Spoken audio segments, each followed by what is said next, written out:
Welcome back to the Entrepreneur Mindset Podcast.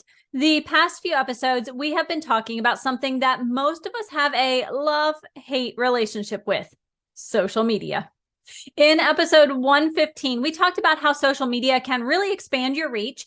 And in episode 116, guest LinkedIn expert Shiley Hakimian shared how to maximize your profile to make it simple so that people could actually find you. Today, we are going to continue the conversation about social media, but with a different spin. The underlying theme is still simplicity, because you know I love all things simple. And after episodes 113 and 114, where we were talking about leaving behind the hustle and grind, of course, we have to keep it simple. We even heard from business coach Dr. Vic Manzo about how he left behind that hustle and grind and now has plenty of time for his family. So clearly, I cannot tell you about something dealing with social media that is going to obliterate all of that extra time that you might have found.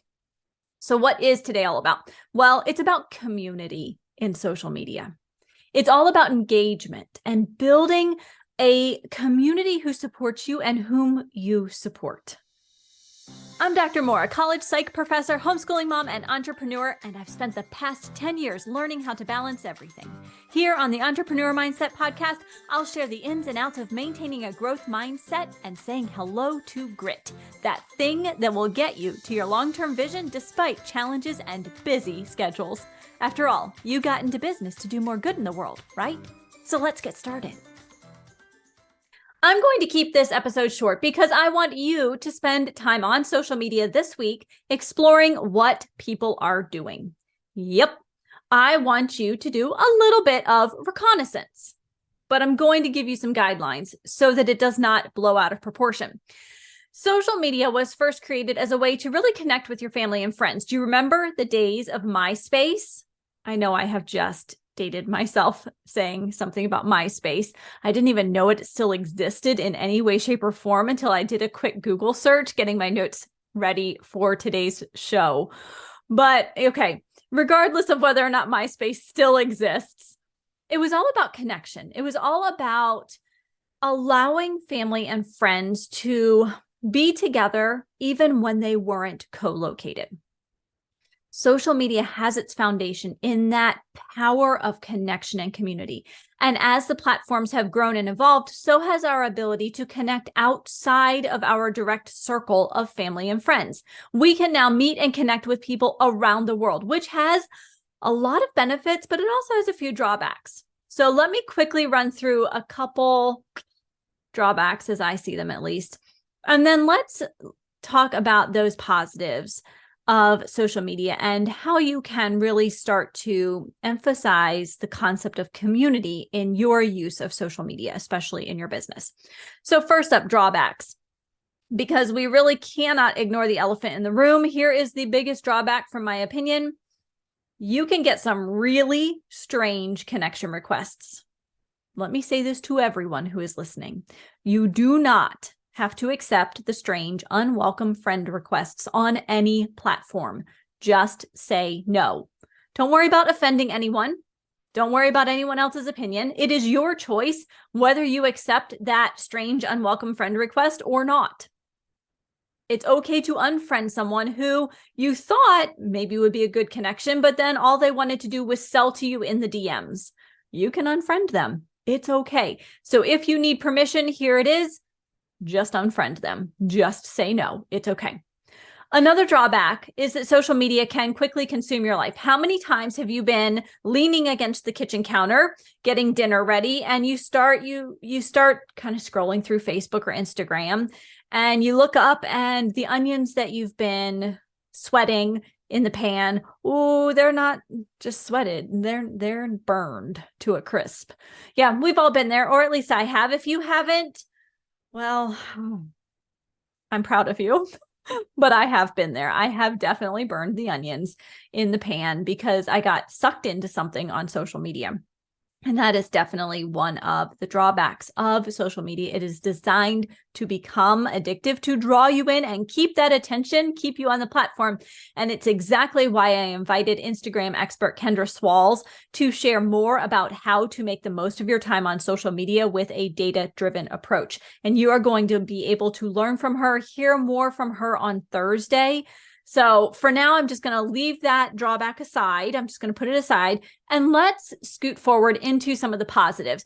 And at the end of the day, social media is powerful. It allows us to create a true supportive community with the platforms that are available. When you are able to connect with potential clients, with business partners, collaborators, and mentors, your business will take a leap forward. Even if it doesn't feel like it's possible right now, even if you're experiencing some of that doubt about what your business looks like, where it's going, how fast it's moving or not moving, you are no longer going to be alone in your journey. Your motivation, your inspiration, your progress will all benefit from being part of a community on social media and for fostering a community in social media. And the way that community is created is through quality engagement. We've all heard that word before, engagement. That is way more than a like, a love, a care, a quick little tap on a social media post. So here are 3 tips that you can implement today. Then I'll get you right to your action item. Like I said, today's a short episode. I want you to really get in there and do some research or some reconnaissance in social media this week and still have time to listen to our wonderful episode with Kendra. Okay, so first up, 3 tips. I told you 3. Here's the first one. I want you to be authentic and consistent. Why? First of all, you should just be you. And that's a good thing to be. That's a good person to be, is to be you. People follow social media accounts that they feel like they can trust, that they feel like they can rely on. And when you are authentic and when you are consistent with your message, with your tone, with your values, that is going to help you build a community of people who know, like, and trust you and who are willing to create conversation with you, not just hitting the like or love button. People want to engage with content that resonates with them, that gets to their heart and soul of who they are, that speaks to their interests, where they can say, that person understands me. I understand that person. And we need to not just be authentic, but we also have to be consistent in our posting and responding to comments and messages, because what happens is it shows that you are an active and engaged member of the community. Think for a moment about school projects, back in elementary and middle school, maybe even high school, or, I hope not, in college. There was always a group member who didn't do anything. Don't be that person on social media. If you are there, if you are going to engage, be a part of the conversation, be a part of that group project, not the person in the group project that everyone at the end of the project has to say, well, that person didn't really pull their weight. They said they'd show up. They didn't. They said they'd do this. They didn't. Don't be that person. Be consistent in not just posting, but also responding to comments. Now, we all have fluctuations in this. So if you are listening to this and thinking, sometimes I go dark on social media, you know what? We all do. That's okay. It's about how you show up the majority of the time. And when I say consistency in posting, I don't mean that you have to be posting twice a day, 7 days a week. I don't mean that you have to be recording a new reel every single day. All you have to do is choose a timeline for yourself and be consistent in it. If it's posting once a week, then post every single week. If it's posting twice a week and you want to post on Monday and Thursday, post on Monday and Thursday. If you are showing up 7 days a week, post 7 days a week. If you expect to go dark on social media, you've got a family vacay coming up, you have something going on in your family that you need to really step away and just process and be with your family and be with yourself. Say, hey, I got to take a few days away from social media, but please know I'm thinking about you and I can't wait to be back with you on, and put a day in. Or I'll see you in about a week. I'm going to head out and I want to completely unplug and refresh. People will respect you for that. And it will make sense. They'll know, okay, in about a week, I should come back and look for more posts. Great. Now they know what to do. When people know what to expect, they are better able to engage and to get the most out of that engagement. So tip 1, be authentic and consistent. Tip 2, encourage your community to share content. One of the most effective ways to build a community on social media is by encouraging your community to share their own content. It might be as simple as asking your followers to share their favorite quote, a photo, a story, an experience that relates back to your brand, your business, the concepts that you always talk about. And this not only creates engagement, but it is going to create a sense of belonging among your followers. It's going to create a feeling of connection among your followers. When they all see that you have the same silly dog that they have because the dog climbs in your lap and they're clearly not a lap dog, they're going to laugh. They're going to say, I love it to see someone. I love seeing someone else's dog climb in their lap at their desk and you can tell they're not a lap dog. You feel that connection. It might be that you all love to go to the beach, or that you enjoy trying new foods, or that you're all struggling with the same thing, or the same imposter syndrome, or the same moment of indecision when you're trying to figure out a new course, lead magnet, offer, service, product. You are creating a sense of connection, belonging, community, trust, when you encourage your community, your followers, to share their own content with you. And then tip 3 is to really use your listening ears. I want you to become a social listener. I want you to listen on social, okay? And what I mean by this is I want you to start monitoring social media channels for mentions of your brand, of your industry, of relevant topics that are popping up. And I want you to start listening, because what happens is you have this unique opportunity to begin engaging with your followers and providing insights and resources when it's appropriate. And responding to those comments, responding in the conversations, shows that you are invested in your community. And even if this happens on a page that's other than your own, you are not going out and trolling followers. Please let me be very clear. You are going out and providing value. And it shows that you are committed to helping everyone in your community move forward. And be a good listener, from the sense of, I want you to listen for feedback. I want you to notice the data, what it's telling you, what's working well. And we're going to get into this on Thursday with Kendra. So keep that kind of in the back of your mind for now. But really become a good listener on social media. Notice. And this is sometimes trickier to do than you might think. So it sounds nice to go ahead and say, all right, be authentic and consistent. How many times have you heard that? Encourage your followers, your community, to share their own ideas, their content, their struggles, their photos, their stories, their experiences, and to really start paying attention on social media, listening. But what does it look like in real life? And that brings us to our action item for today. And it's what I consider research, reconnaissance, social listening, whatever you want to call it. I want you to go out to social media and scroll through some profiles that you tend to watch that are big.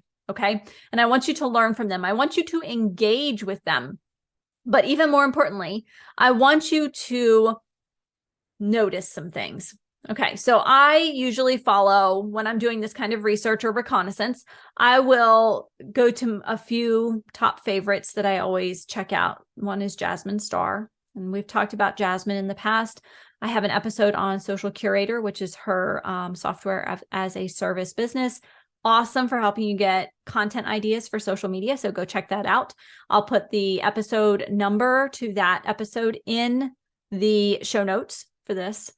I always check out Amy Porterfield. Amy Porterfield is a guru of list building, of digital course creation.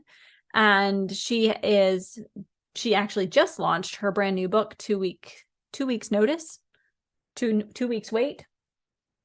2 weeks notice. There we go. 2 weeks notice.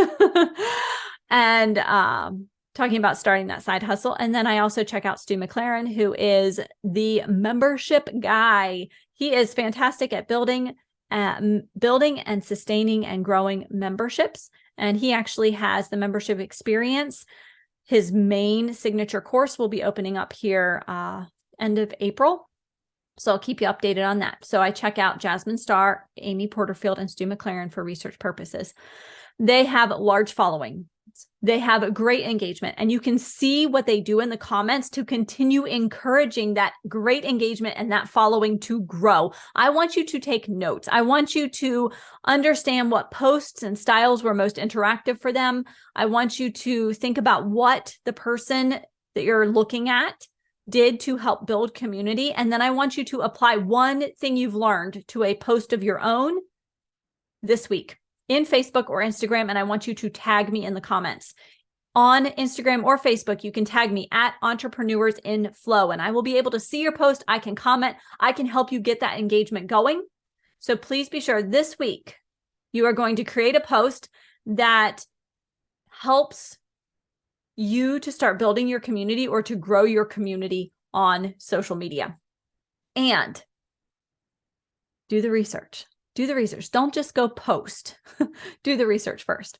That's it for today. Like I said, I wanted to keep this episode short, give you time to head over to social media and learn from the masters. Like I said, I love to check out Jasmine Starr, Amy Porterfield, and Stu McLaren because they have off the charts engagement on their social media profiles. They have a large following and they are also very active in their comments. You can see them commenting back. I want you to notice what that looks like. Explore what they're doing. What pieces can you incorporate into your routine on social media to build a strong community based on connection? And then come back here on Thursday for an episode filled with ideas on maximizing your time on Instagram. And you can find out once and for all if you have to dance on Instagram Reels to create powerful and memorable content. Join me to hear Kendra Swalls take on all things Instagram and mom life on Thursday with our very special episode. So I will see you back here on Thursday. I think you've probably gotten the point by now, right? For another episode of the Entrepreneur Mindset Podcast, where a focus on mentoring, community, and implementation removes the overwhelm of building your successful and profitable business and adds in a dose of momentum. Until next time, have a healthy, safe, and happy week.